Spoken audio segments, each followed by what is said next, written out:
नमस्कार, आप देख रहे हैं टीवी 27 न्यूज और मैं हूं आपके साथ आर्या चतुर्वेदी। चलिए बुलेटिन की शुरुआत करेंगे इस वक्त की बड़ी खबर से। पप्पू यादव 2 अप्रैल को नामांकन दाखिल करेंगे और पप्पू यादव पूर्णिया से लोकसभा चुनाव लड़ रहे हैं। एक तरफ कांग्रेस से उन्हें टिकट देने को लेकर जहां बात हो रही थी, पूर्णिया सीट अब आरजेडी के पाले में गई है, लेकिन अब पप्पू यादव 2 अप्रैल को नामांकन दाखिल करेंगे और उन्हें पूर्णिया से वो चुनाव लड़ेंगे। तो आपको बता दें कि पप्पू यादव 2 अप्रैल को अपना नामांकन दाखिल करेंगे और पूर्णिया ये वो सीट है जो पिछले कई दिनों से पप्पू यादव इस सीट को लेकर मांग रहे थे, कांग्रेस से मांग रहे थे। पप्पू यादव पूर्णिया से लोकसभा चुनाव लड़ेंगे, लेकिन पूर्णिया लोकसभा सीट कांग्रेस के पाले में ना जाकर गठबंधन में जब बंटवारा हुआ सीटों का, तो ये सीट आरजेडी के पाले में गई है और अब ये इस सीट को लेकर पूर्णिया से पप्पू यादव चुनाव लड़ेंगे और 2 अप्रैल को वो नामांकन दाखिल करेंगे।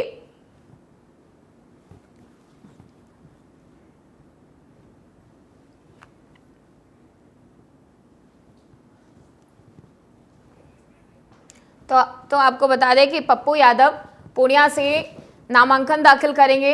2 अप्रैल को वो अपना पर्चा भरेंगे और पूर्णिया सीट को लेकर लगातार बिहार में सियासत गरमाई हुई है।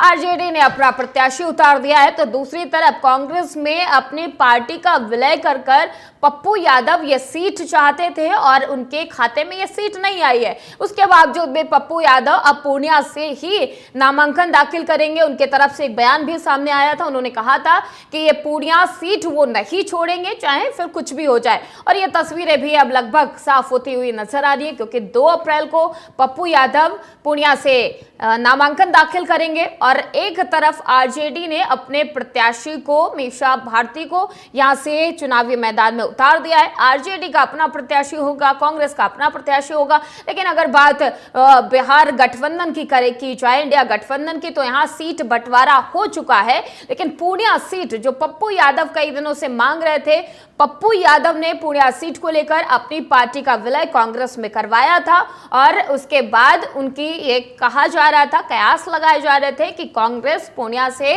पप्पू यादव को मैदान में उतारेगी, लेकिन यह सीट आरजेडी के खाते में गई और आरजेडी ने अपने प्रत्याशी के नाम की घोषणा भी की है और उनके तरफ से प्रत्याशी उतारा जाएगा। लेकिन अब तस्वीरें धीरे धीरे साफ होती हुई नजर आ रही कि पप्पू यादव पूर्णिया से चुनाव लड़ेंगे, पूर्णिया से वो नामांकन 2 अप्रैल को दाखिल करेंगे। तो अब ये देखने वाली बात होगी कि आखिर गठबंधन की तरफ से क्या कुछ फैसला आता है, तस्वीरें क्या साफ हो पाएंगी।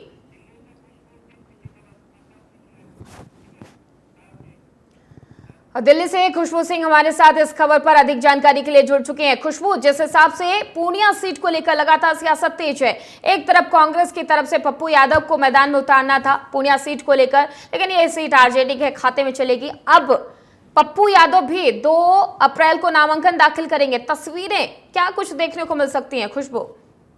देखिए, ये बहुत ही रोचक होने वाला है। जैसा कि जब से इस पूर्णिया सीट पे जब से दूसरा कैंडिडेट उतारा है आरजेडी ने अपना, तब से ही पप्पू यादव लगातार ये दावा कर रहे थे कि उनको पूर्णिया से ही लड़ना है चुनाव, और उन्होंने शुरू से पूर्णिया से चुनाव लड़ने की तैयारी की है। हालांकि उनका ये भी कहना था कि उन्होंने अपनी पार्टी का विलय कांग्रेस में इसी उससे किया था ताकि उनको पूर्णिया से ही लड़ने के लिए टिकट दिया जाए। अब ऐसा हालात ऐसे बन गए, उनको टिकट नहीं दिया गया। उनका ये भी बयान आया कि प्राण छोड़ देंगे लेकिन पूर्णिया नहीं छोड़ेंगे।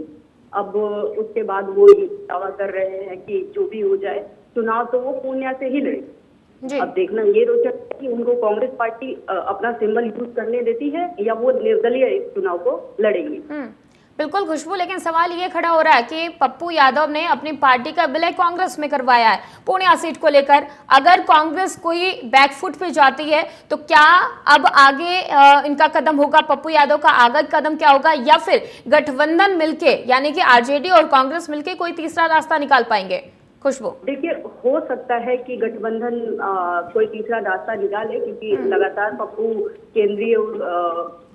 जो केंद्रीय शासन है उनके संपर्क में है। कांग्रेस और इंडिया गठबंधन के जो केंद्रीय वो है उनके संपर्क में है। अब देखना ये होगा कि क्या केंद्रीय क्या ये गठबंधन उनको पूर्णिया से लड़ने देती है, या क्या कांग्रेस उनको अपना सिंबल यूज करने देती है? हालांकि उनका कहना है कि वो हमेशा कांग्रेस पार्टी में ही रहेंगे, कांग्रेस पार्टी से अलगाव नहीं चाहते हैं बाकी। लेकिन अगर उनको पूर्णिया से नहीं लड़ने दिया जाता है, गठबंधन के बावजूद पूर्णिया से सीट नहीं मिलती है, तो फिर भी वो निर्दलीय ही लड़ेंगे, लेकिन लड़ेंगे तो वो पूर्णिया से। बिल्कुल, बहुत बहुत धन्यवाद खुशबू तमाम सारी जानकारी देने के लिए। और इस वक्त की बड़ी जानकारी, मुख्तार अंसारी को आज सुपुर्द खाक किया जाएगा।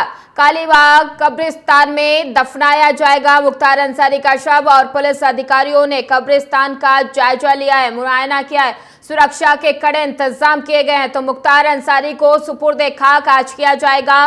कब्रिस्तान में तमाम तैयारियां पहले से कर ली गई है, सुरक्षा के भी कड़े इंतजाम किए गए। मुख्तार अंसारी आज सुपुर्द खाक होगा और तैयारियां पूरी की गई हैं। तमाम कालीबाग कब्रिस्तान में दफनाया जाएगा और मुख्तार अंसारी को लेकर तमाम तैयारियां, यानी कि उनको आज सुपुर्द खाक किया जाएगा। और बात अगर सुरक्षा की जाए तो तमाम चाक चौबंद इंतजाम पुलिस की तरफ से किए गए हैं। और जिलों में बात की जाए तो हर जगह लगातार पुलिस अलर्ट मोड पर है और आज कई उनके परिवार के सदस्य यहाँ पर मौजूद रहेंगे कब्रिस्तान में और उनके परिवार के सामने मुख्तार अंसारी को आज सुपुर्द खाक किया जाएगा।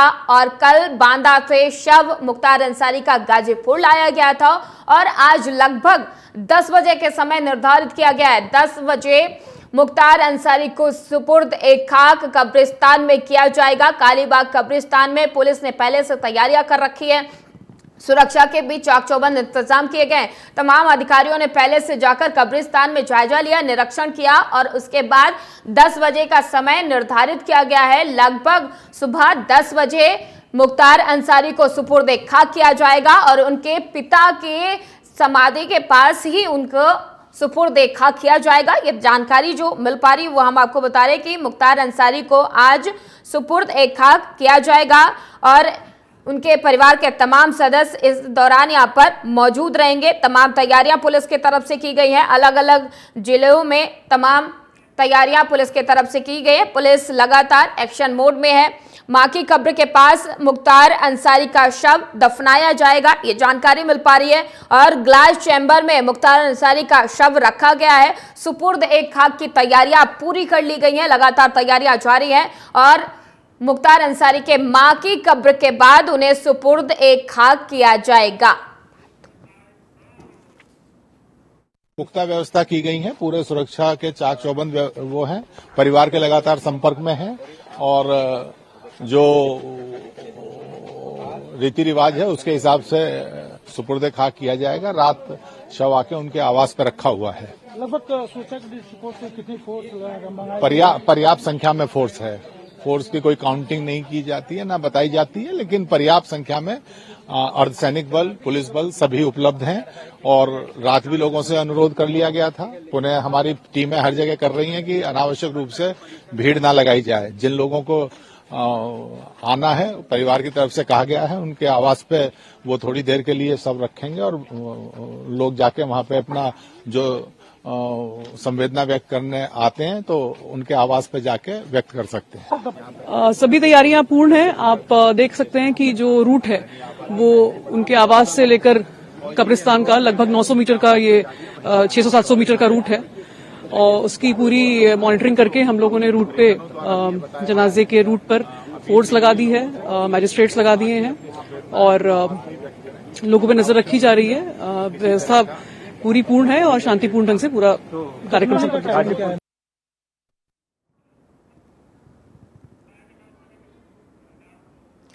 और इस खबर पर अधिक जानकारी के लिए हमारे संवाददाता गाजीपुर से सुशील तिवारी हमारे साथ फोन लाइन पर जुड़ चुके हैं। सुशील, क्या कुछ तैयारियां की गई हैं? आज मुख्तार अंसारी को सुपुर्द खाक किया जाएगा।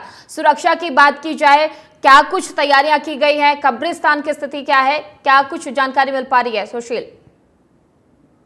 तो गाजीपुर में कल यहाँ से तैयारियां पूरी कर ली गई थी और जब हम लोग दोपहर में वहाँ पे खड़े थे तो जब लोगों से, जो स्थानीय लोग थे, जब हमने बात किया तो लोगों ने यही कहा, ये मुख्तार अंसारी का ये पैतृक कब्रिस्तान है। और हम आपको बताना चाहेंगे कि वहाँ पे काफी पेड़ पेड़ पौधे हैं और ठीक मुख्तार अंसारी की माता के बगल में जी। मुख्तार की कब्र को खोदा गया है और लगभग 7 फुट से ऊपर उस कब्र को खोदा गया था।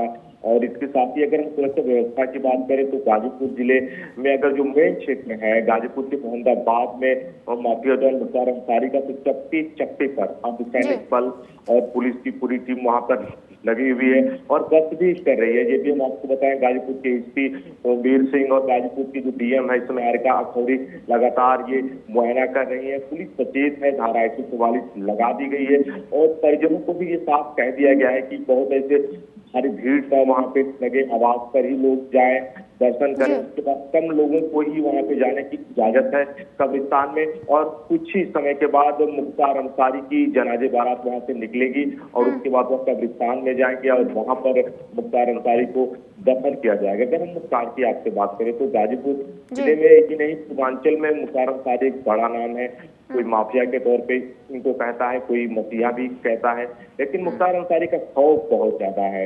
और अगर हम कहें तो कल जो 2005 में 9 दिसंबर का वो महीना था जब कृष्णानंद राय की हत्या हुई थी, जब AK-47 से कृष्णानंद राय को गोलियों से छलनी कर दिया गया था, उस समय मुख्तार का नाम उठाया था और उसके बाद मुख्तार के लिए कठिनाइयां वहीं से शुरू हो गई और लगभग 17 महीने में माफिया डॉन मुख्तार अंसारी पर लगभग 8 मुकदमे लंबित हैं। 8 मुकदमे में माफिया को सजा हुई। अगर हम आपको ये बताएं कि जो इस समय उत्तर प्रदेश के कांग्रेस के अध्यक्ष अजय राय उनके जो बड़े भाई थे उन पर भी मुख्तार पर हत्या का मुकदमा हुआ, उसमें भी मुख्तार अंसारी को उम्र कैद की सजा हुई। तो बहुत सारे आरोप लगे। परिवार वाले ये आरोप लगा रहे हैं कि माफिया डॉन मुख्तार अंसारी को धीमा जहर दिया गया, लेकिन प्रशासन ये साफ कह रहा है कि प्रशासन सचेत था, प्रशासन की पूरी टीम वहां पर लगी थी, डॉक्टरों की निगरानी में थे मुख्तार। बहुत सारी बातें जो परिवार है आरोप प्रत्यारोप लगा रहा है। बहुत सारे ऐसे राजनीतिक व्यक्ति भी हैं जो कि राजनीतिक रोटी सेक रहे हैं, लेकिन बहुत कुछ है जो कि जांच कमेटी भी देखेगी। शायद 1 महीने के अंदर अपनी रिपोर्ट भी वो देगी, क्योंकि न्यायिक अभिरक्षा में डॉन की यहाँ पे मौत भी है, उसका इंतकाल हुआ है।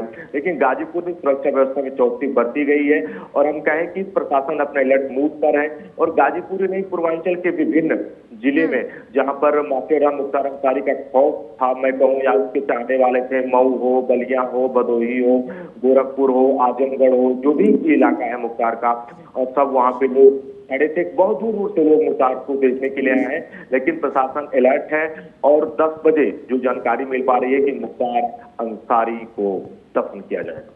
बिल्कुल सुशील, लेकिन सवाल यहाँ पर यह है कि मुख्तार अंसारी के जनाजे में उनके परिवार के तरफ से कौन कौन शामिल होगा? क्या उनकी पत्नी जो काफी दिनों से फरार है, क्या जनाजे में उनकी पत्नी देखने को मिलेंगी, वो शामिल होंगी या नहीं? एक तरफ अब्बास अंसारी जो उनके बेटे हैं वो शामिल नहीं हो पा रहे हैं क्योंकि कोर्ट से उन्हें राहत नहीं मिली, लेकिन सवाल ये खड़ा हो रहा है कि एक तरफ जहां उनके बेटे शामिल नहीं हो रहे हैं, उन्हें कोर्ट से राहत नहीं मिले, लेकिन उनकी पत्नी जो आसिफा अंसारी है वो काफी दिनों से फरार बताई जा रही है। क्या वो जनाजे में शामिल होंगी या नहीं, ऐसी कोई जानकारी मिल पा रही है? सुशील, ऐसी कोई जानकारी नहीं है यहाँ पर। और भी परिवार के लोग वहाँ पर शामिल रहेंगे, जो भी सगे संबंधी है वो वहाँ पे शामिल रहेंगे।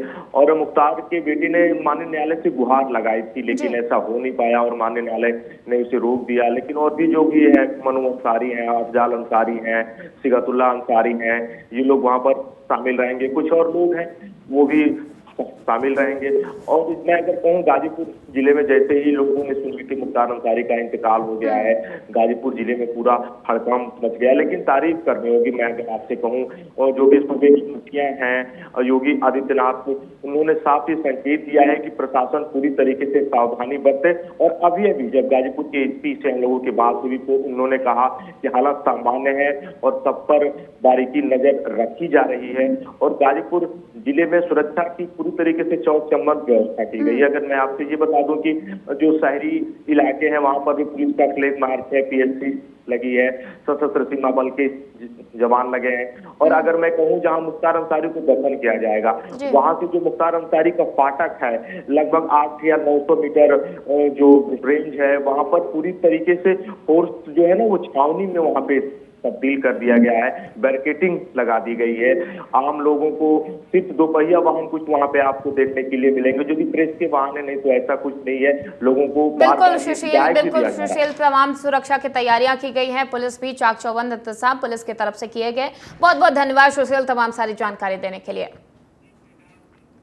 और मुख्तार अंसारी को सुपुर्द खाक किया जाएगा। बेटा अब्बास अंसारी जनाजे में शामिल नहीं हो पाएगा। सुप्रीम कोर्ट में सुनवाई जो की जानी थी वो नहीं हो पाई है। तो आपको बता दें कि मुख्तार अंसारी को आज सुपुर्द खाक किया जाएगा, लेकिन इस वक्त उनके बेटा अब्बास अंसारी जनाजे में शामिल नहीं होगा, क्योंकि सुप्रीम कोर्ट से अब्बास अंसारी को राहत नहीं मिली है। सुप्रीम कोर्ट में सुनवाई होनी थी, जो सुनवाई नहीं हो सकी है, और आज मुख्तार अंसारी को सुपुर्द खाक किया जाएगा। लेकिन मुख्तार अंसारी का बेटा अब्बास अंसारी जो जेल में बंद है वो अब इस जनाजे में शामिल नहीं हो सकेगा। उनके तरफ से एक याचिका दायर की गई थी सुप्रीम कोर्ट में, इस मामले को लेकर सुनवाई होनी थी, लेकिन सुनवाई नहीं हो पाई है, यानी कि अब्बास अंसारी को राहत नहीं मिली है। एक तरफ उनके पिता का आज सुपुर्द खाक किया जाएगा और दूसरी तरफ अब्बास अंसारी जनाजे में शामिल नहीं हो पाएंगे। और आज गाजीपुर में अब्बास अंसारी को सुपुर्द खाक किया जाएगा। यहां पर परिवार के तमाम सदस्य शामिल होंगे, लेकिन उनका बड़ा बेटा जो अब्बास अंसारी है वो जनाजे में शामिल नहीं होगा।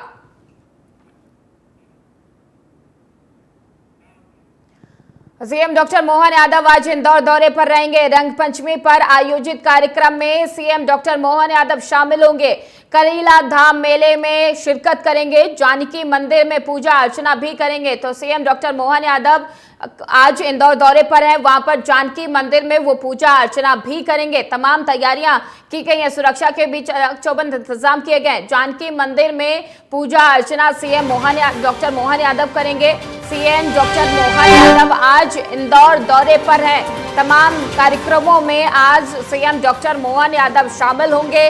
रंग पंचमी पर आयोजित कार्यक्रम में भी सीएम डॉक्टर मोहन यादव शामिल होंगे और उसके साथ करीला धाम में भी पहुंचेंगे। यहां पर जानकी मंदिर में पूजा अर्चना सीएम मोहन यादव करेंगे और करीला धाम मेले में शिरकत सीएम डॉक्टर मोहन यादव करेंगे। तो इंदौर दौरे को लेकर तमाम तैयारियां की गई हैं। इंदौर में कई कार्यक्रम आयोजित किए गए जिसमें सीएम डॉक्टर मोहन यादव शामिल होंगे।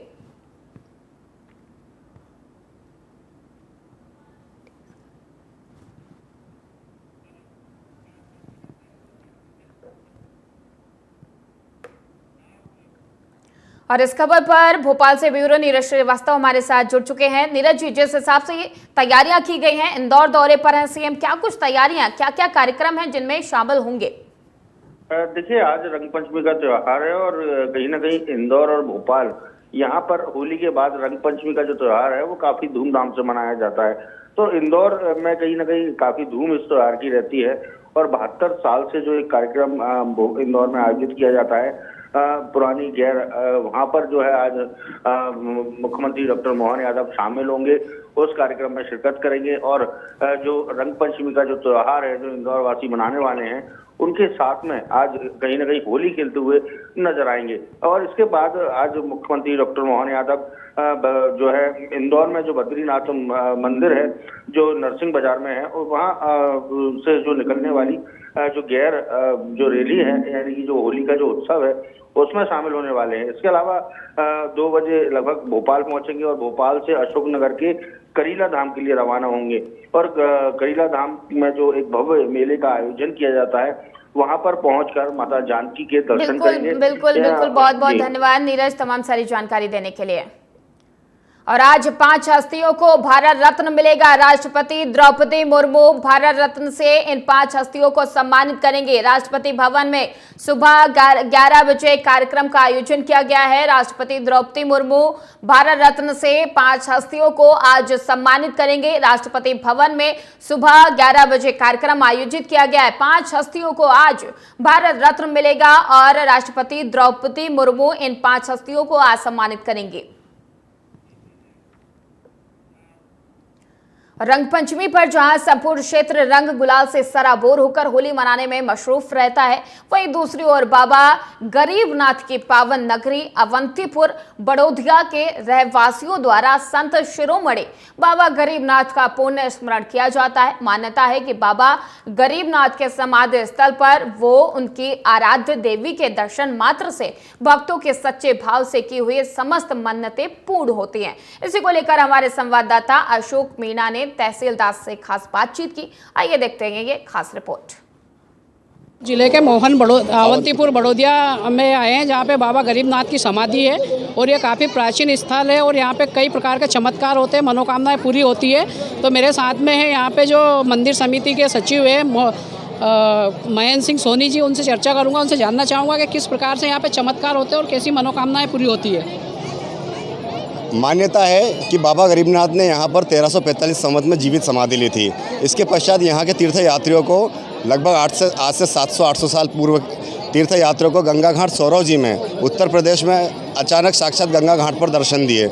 वहाँ से बाबा को मनोहर पूर्वक लाने की कोशिश की गई, किंतु बाबा डोली से अंतर ध्यान होकर एक पत्र छोड़कर गए, जिसमें संपूर्ण उनके समाधि के उत्सव का वर्णन था। समाधि उत्सव में उनके स्मृति में सागौन की लकड़ी के 9 हाथों के 9 पाटों को जोड़कर एक सुंदर स्मृति ध्वज बनाकर रंग पंचमी अर्थात जिस दिन बाबा ने जीवित समाधि ली थी उस दिन यहाँ पर उत्सव पूर्वक उस ध्वज को चढ़ाने का एक निरंतर परंपरागत सिलसिला प्रारंभ हुआ। यहाँ पे चमत्कार के बारे में बात की जाती है कि जो नमक के डले प्रसाद के रूप में चढ़ाए जाते हैं वो 1 साल बाद पुनः निकलते हैं, तो क्या ये सही बात है? किस प्रकार? बाबा एक सिद्ध पुरुष थे, परम तपस्वी थे। यहाँ कुटिया बनाकर माँ अन्नपूर्णा, माँ लालबाई फुलबाई, सिद्धेश्वर महादेव की सेवा किया करते थे। उनके तप के बल पर, उनकी शक्तियों के बल पर, देवी शक्ति उनके पास मौजूद थी, उसके बल पर यहाँ पर दिन दुखियों की सेवा करना और सभी प्रकार के कष्ट क्लेशों को मिटाना, गांव पर आई हर प्रकार की प्राकृतिक आपदा इससे रक्षा करने का बाबा एक पुनीत कार्य यहाँ पर करते थे। अपने आश्रम में रहकर बाबा यहाँ पर विभिन्न चमत्कार दिखाते हुए,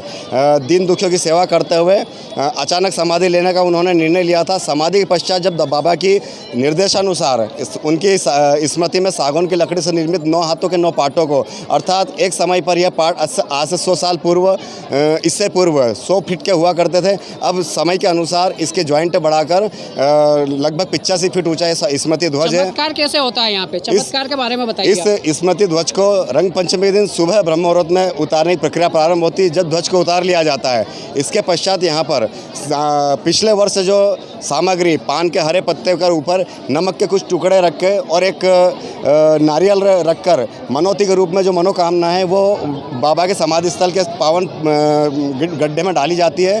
मान्यता यह है कि यह सामग्री इसी रंग पंचमी के पावन दिवस खुदाई के दौरान 1 वर्ष कच्ची ज़मीन में दबा होने के पश्चात भी, पानी लगने के पश्चात भी ना नमक गलता है, ना पान मुरझाता है, पान का हरापन भी कायम रहता है और नारियल भी कभी कोई सा नारियल, लगभग इसमें लगभग 20 से 30 हज़ार के लगभग नारियल इसमें दबे पड़े रहते हैं। लगभग 1 से 2 ट्रक इतनी सामग्री का यहाँ पर इस समाधि स्थल गड्ढे में वर्ष भर कच्ची मिट्टी में रहने के बावजूद भी यथावत निकलना एक बहुत बड़ा इस वैज्ञानिक युग में चमत्कार है, जो एक चुनौती है वैज्ञानिक युग में। जैसा कि महेंद्र सोनी ने बताया कि यहाँ पे जो चमत्कार होता है वो चमत्कार आप मेरे हाथ में देख सकते हैं। ये नमक के डले हैं जो पिछले साल रंग पंचमी के दिन यहाँ पे प्रसाद के रूप में चढ़ाए थे और आज भी ऐसे के ऐसे ही 15 फीट गहरे गड्ढे से साबुत निकले हैं। इसी को यहाँ पे चमत्कार मानते हैं। और जो ये पान के पत्ते चढ़ाए जाते हैं ये भी 1 साल बाद ऐसे के ऐसे हरे पत्ते निकल रहे हैं। तो यहाँ पे कहीं ना कहीं बाबा का चमत्कार है और चमत्कार को देखने के लिए आसपास के क्षेत्र से हजारों की संख्या में श्रद्धालु आते हैं। और अब मेरे साथ में यहाँ पे अवंतीपुर बड़ौदिया की तहसीलदार मैडम साथ में है, मैं उनसे भी जानना चाहूँगा। मैडम बताएं किस प्रकार की यहाँ पे सुरक्षा व्यवस्थाएं रहती है और क्या क्या आपकी तरफ से होता है यहाँ पे? यहाँ पर हर साल रंग पंचमी के मौके पर बाबा गरीबनाथ का मेला लगता है, जिसमें कि हज़ारों लाखों की संख्या में श्रद्धालु आते हैं। इस हेतु प्रांगण में पुलिस की विभिन्न जो मेला के स्थल हैं वहाँ विभिन्न चरणों में पुलिस और प्रशासन दोनों से ड्यूटियाँ लगाई जाती हैं ताकि किसी भी तरह की कानून व्यवस्था की स्थिति उत्पन्न ना हो। कानून व्यवस्था को लेकर पुलिस कितनी सतर्क है और श्रद्धालुओं के लिए किस प्रकार की राजस्व विभाग की व्यवस्थाएं रहती है, पानी की, उनके आने जाने की किस प्रकार की व्यवस्थाएं दी जाती है? यहाँ पर पुलिस के जवान जो हैं वो यहाँ पर 24 घंटे जब तक कार्यक्रम समाप्ति रहेगी तब तक यहाँ पर तैनात रहेंगे। और मेला जो है 12 तारीख तक रहेगा तो पुलिस यहाँ पर निरंतर रहेगी और प्रशासन उनके सहयोग के लिए भी तत्पर रहेगा। जैसा कि तहसीलदार मैडम ने बताया कि पुलिस प्रशासन यहाँ पे जब तक मेला चलेगा 12 तारीख तक पूरा प्रशासनिक अमला रहेगा और हर श्रद्धालुओं की सुरक्षा व्यवस्था को ध्यान में रखकर यहाँ पे काम किया जाएगा।